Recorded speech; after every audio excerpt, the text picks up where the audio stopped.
जमाते इस्लामी के जो लोग ने नजरियाती कारकुन ने जिथे खड़े होंगे ने वो मरना कबूल करनगे लेकिन पीछे हटना कबूल नहीं करने को इंशाअल्लाह ना भी कोई सट से खुदा दा खौफ करो खुदा दा खौफ करे आहो ते जे ना खुदा दा खौफ कीता ते फिर असीं मर जाएंगे और की करांगे। जमाते इस्लामी नूं हुकूमती इदारे बहुत अच्छी तरह जानते हैं कि इहदे कारकुन ऐसे लोहे दे चने ने जिन्हां नूं चबाया नहीं जा सकता। अस्सलाम वालेकुम जी वालेकुम सलाम। कित्थों आए मैं शेखुपुरा तो अच्छा। पीपी 142 पी 142 इत्थे की करना बुनियादी तौर पे इस वक्त साडी कौम जिहड़ी है इस वक्त अजाब दे विच मुब्तला है।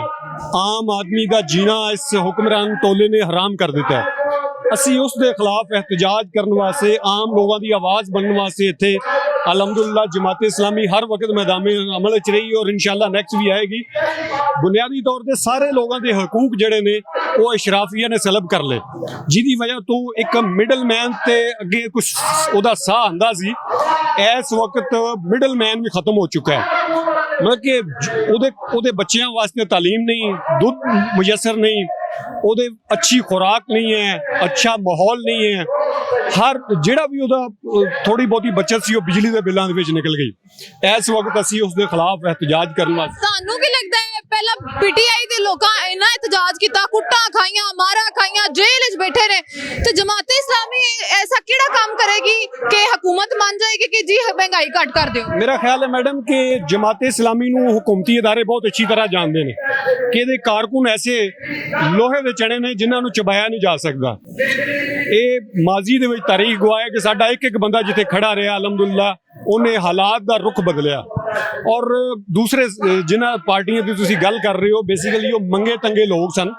जमाते इस्लामी के जो लोग ने नजरियाती कारकुन ने जिथे खड़े होंगे ने वो मरना कबूल करनगे लेकिन पीछे हटना कबूल नहीं करने को इंशाअल्लाह जमाते इस्लामी इन्हां हुक्मरानां नूं मजबूर करके रहेगी कि अवाम के हकूक उन्होंने वापस दिते जान।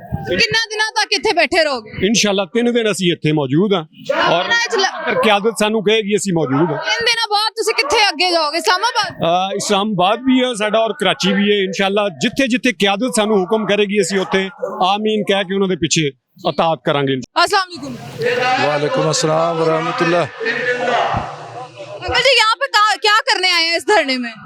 हम यहाँ पे एहतजाज करने आए हैं और हुक्मरानों को ये बताने के लिए आए हैं कि मुल्क में गरीबों के माशी हालात इतने ख़राब हो गए हुए हैं कि लोग खुदकुशियाँ करने पर मजबूर हो गए हैं। एक तो बेरोज़गारी का दौर है और दूसरा ऊपर से इतनी ज़्यादा महंगाई है।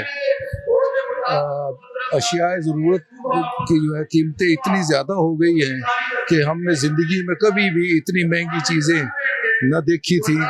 और गरीब मजदूर और तनख्वाहदार लोग जो हैं उनके हालात इंतहाई मुश्किल हैं। वो बच्चों की रोटी पूरी करें या बुज़ुर्गों को दवाएं लेकर दें या बच्चों की फ़ीस अदा करें या किस तरह से अपनी वो ज़रूरियात पूरी करें। और साथ जो है बिजली की कीमतें इतनी बढ़ा दी गई हैं कि बिल देना सफ़ेद पोश तबके के लिए और मजदूर तबके के लिए और मुलाजमीन के लिए इंतहाई मुश्किल हो गया है।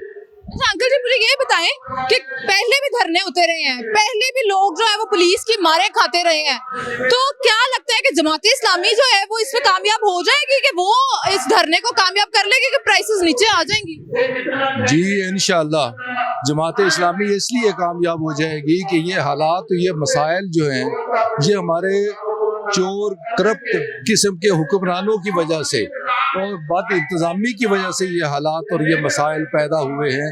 और जमात इस्लामी पाकिस्तान में ऐसी जमात है जिसके रहनुमा जो हैं जिसके कारकुनान जो हैं वो अल्हम्दुलिल्लाह इस महंगाई के दौर में मुश्किल हालात में भी निहायत दयानतदारी के साथ अपनी जिम्मेदारियां निभाते हैं और उन पे कभी भी बददियानती का इल्ज़ाम नहीं लगा। जितने भी उनके असम्बली में रहे हैं नुमाइंदे तो उनके ऊपर कभी आज तक इल्ज़ाम भी नहीं लगा वजह ये कि उन पे कोई करप्शन साबित हो। और इनके अलावा तकरीबन सारी पार्टियां जो हैं उनके जो मेंबरान हैं जो उनके नुमाइंदे होते हैं जो हुकूमत में उनके कारिंदे शामिल होते हैं वो अक्सर जो है वो लूट मार करते हैं, और हमें नज़र आ रहा है कि उन्होंने तो बड़ी बड़ी जायदादें बना ली हैं, बड़े बड़े महल्लात और बड़ी बड़ी गाड़ियों में घूमते हैं, लेकिन गरीब के हालात जो हैं वो बहुत ज़्यादा तंग हो गए हैं। और गरीब जो है वो ही टैक्स दे रहा है, और वडेरे जो हैं वो सिर्फ लूट मार पे लगे हुए हैं, अपने टैक्स भी चोरी करते हैं, वो बिजली भी चोरी करते हैं, और जो मुल्क का खजाना है उसको भी लूट लेते हैं।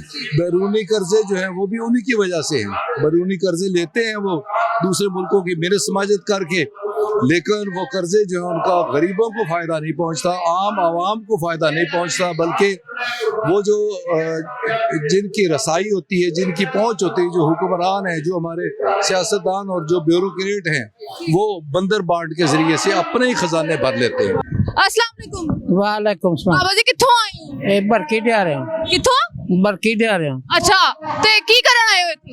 ਤੇ ਇੱਥੇ ਆਏ ਆ ਆਪਣਾ ਧਰਨਾ ਵੇਖਣ। धरना वेखण आए हो, धरना देण आए हो? ਆ ਧਰਨਾ ਦੇਣਾ अच्छा, ਹੈ। क्यों धरना देण आए हो? की मसला हो गया? ਬਹੁਤ ਜੀ ਤੰਗੀ ਤਕਲੀਫ ਹੈ, क्यों तकलीफ? की तकलीफ? ਮਹਿੰਗਾਈ ਬੜੀ। महंगाई बड़ी है।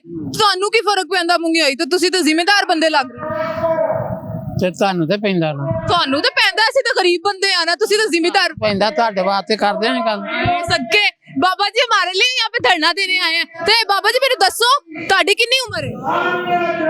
ਇਹ 80 ਦੇ ਲਾਗੇ ਆ। ਤੇ 80 ਦੇ ਲਾਗੇ ਉਮਰ ਜੇ ਕਿ ਇਹ 80 ਸਾਲ ਦੀ ਉਮਰ ਵਿੱਚ ਆ ਗਏ ਹੋ ਤੁਸੀਂ, ਤੇ ਪਿੱਛੇ ਤੁਸੀਂ ਜਿਹੜੀਆਂ ਹਕੂਮਤਾਂ ਵੇਖੀਆਂ ਇੰਨਾ ਭੈੜਾ ਹਾਲ ਕਦੀ ਵੇਖਿਆ? ਨਹੀਂ ਨਹੀਂ ਨਹੀਂ ਨਹੀਂ ਵੇਖਿਆ।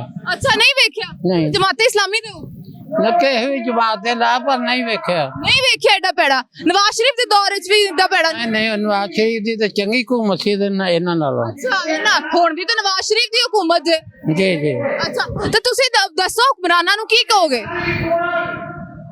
ਅਸੀਂ ਹੁਕਮਰਾਨਾਂ ਨੂੰ ਕੀ ਕਹਿਣਾ ਵੀ ਕੋਈ ਸਾਡੇ ਤੇ ਖੁਦਾ ਦਾ ਖੌਫ ਕਰੋ। ਖੁਦਾ ਦਾ ਖੌਫ ਕਰੇ? ਆਹੋ, ਤੇ ਜੇ ਨਾ ਖੁਦਾ ਦਾ ਖੌਫ ਕੀਤਾ ਤੇ ਫਿਰ ਅਸੀਂ ਮਰ ਜਾਾਂਗੇ, ਹੋਰ ਕੀ ਕਰਾਂਗੇ। ਹਾਏ ਹਾਏ, ਕਿਉਂ ਮਰ ਜਾ? ਅੱਲਾ ਖੈਰ ਕਰੇ, ਕਿਉਂ ਮਰ ਜਾਓਗੇ ਤੁਸੀਂ? ਤੇ ਕੀ ਕਰੀਏ ਫਿਰ? ਬਿੱਲ ਕਿੰਨਾ ਆਇਆ ਜੀ? ਹੈਂ? ਬਿੱਲ ਕਿੰਨਾ ਆਇਆ ਜੀ? ਬਿੱਲ ਆਇਆ ਜੀ ਟੂਵਲ ਨੂੰ ਆਇਆ 90,000। ਓਏ ਹੋਏ, ਤੇ ਘਰ ਦਾ? ਘਰ ਦਾ ਆਇਆ ਜੇ 18,000। 18,000। ਤੇ ਏਸੀ ਲਾਇਆ? ਹੈ ਏਸੀ ਲਾਇਆ? ਉਹ ਨਹੀਂ ਬੇਟਾ, ਸਾਡੇ ਕੋਲ ਏਸੀ ਕਿੱਥੇ ਹੁੰਦੇ ਪੁੰਨਾ ਥਾਵਾਂ। ਫਿਰ ਵੀ 18,000 ਤੇ 90,000 ਇੰਨਾ ਹੀ ਆ ਗਿਆ। ਇੰਨਾ ਕਿਉਂ? ਤੇ ਪਤਾ ਨਹੀਂ ਕੀ ਕਰਦੇ ਆ। ਤੁਸੀਂ ਪੁੱਛਿਆ ਨਹੀਂ ਜਾ ਕੇ ਉਹਨਾਂ ਨੂੰ? ਉਹ ਪੁੱਛਿਆ ਤੇ ਆਂਦਾ ਚੱਲ ਚੱਲ ਬਾਬਾ ਉਧਰ ਬਾਓ। ਓ ਬਦਤਮੀਜ਼ੀ ਕੀਤੀ ਉਹਨਾਂ ਨੇ। ਵਾਓ, ਬੜੇ ਭੈੜੇ ਲੋਕ ਨੇ ਫਿਰ ਤੇ। ਬੜੇ तो अच्छा, कंजर ने की करते हो तुसी? आई जी माड़ा मोटा जिम्मेदारा करते हम गाई में ही रखियां। जिम्मेदार ते हाले बड़े चंगे जा रहे ने, उन्हां कोलों तो बड़ा पैसा है। इन्ना तोड़ा खादा महंगा कोई हिसाब ही नहीं गा। किन्ने दा तोड़ा? ते गल सुन मेरी, इन्ना तेल महंगा, ट्रैक्टर तो असीं परेशान हो गए हैं। इन्ना तेल महंगा। ओए होए, ते जे तानू होर वाला बिल आ गया ते फिर की करोगे? किन्ने बच्चे ने ताडे? बच्चे सारे तुसीं मेरे जे। हाय सदके, ਅਸੀਂ ਤੁਹਾਡੇ ਬੱਚੇ ਆ। ਤੁਹਾਡੇ ਆਪਣੇ ਕਿੰਨੇ ਬੱਚੇ ਨੇ? बेटा जी तुहां खाली ते हां खाली। हां नहीं समझ आई। अच्छा, ਸਾਰੇ ਬੱਚੇ ਜਿਹੜੇ ਨੇ ਉਹ ਕੰਮ ਕਰਦੇ ਨੇ, ਜ਼ਿੰਮੇਦਾਰ ਹੈ? ਜ਼ਿਮੀਂਦਾਰ ਕੋਈ ਕੁਝ ਕਰਦਾ, ਕੋਈ ਕਰਦਾ। ਅੱਛਾ, ਤੇ ਜੇ ਤੁਹਾਨੂੰ ਨੌਕਰੀ ਕਰਨੀ ਪੈ ਜਾਂਦੀ ਤੇ ਪੂਰਾ ਪੈ ਜਾਂਦਾ ਤੁਹਾਡਾ? ਨਹੀਂ ਨੌਕਰੀ ਕਿੱਥੋਂ ਪੂਰਾ ਪੈਣਾ। ਅੱਛਾ, ਤੇ ਸਕੂਲਾਂ 'ਚ ਪੜਾਏ ਦੇ ਬੱਚੇ? ਨਹੀਂ ਅਨਪੜ੍ਹ ਹੀ ਨੇ, ਅਨਪੜ੍ਹ ਹੀ ਨੇ। ਮਾਲ ਡੰਗਰ ਸਾਹਮਣੇ ਮੈਂ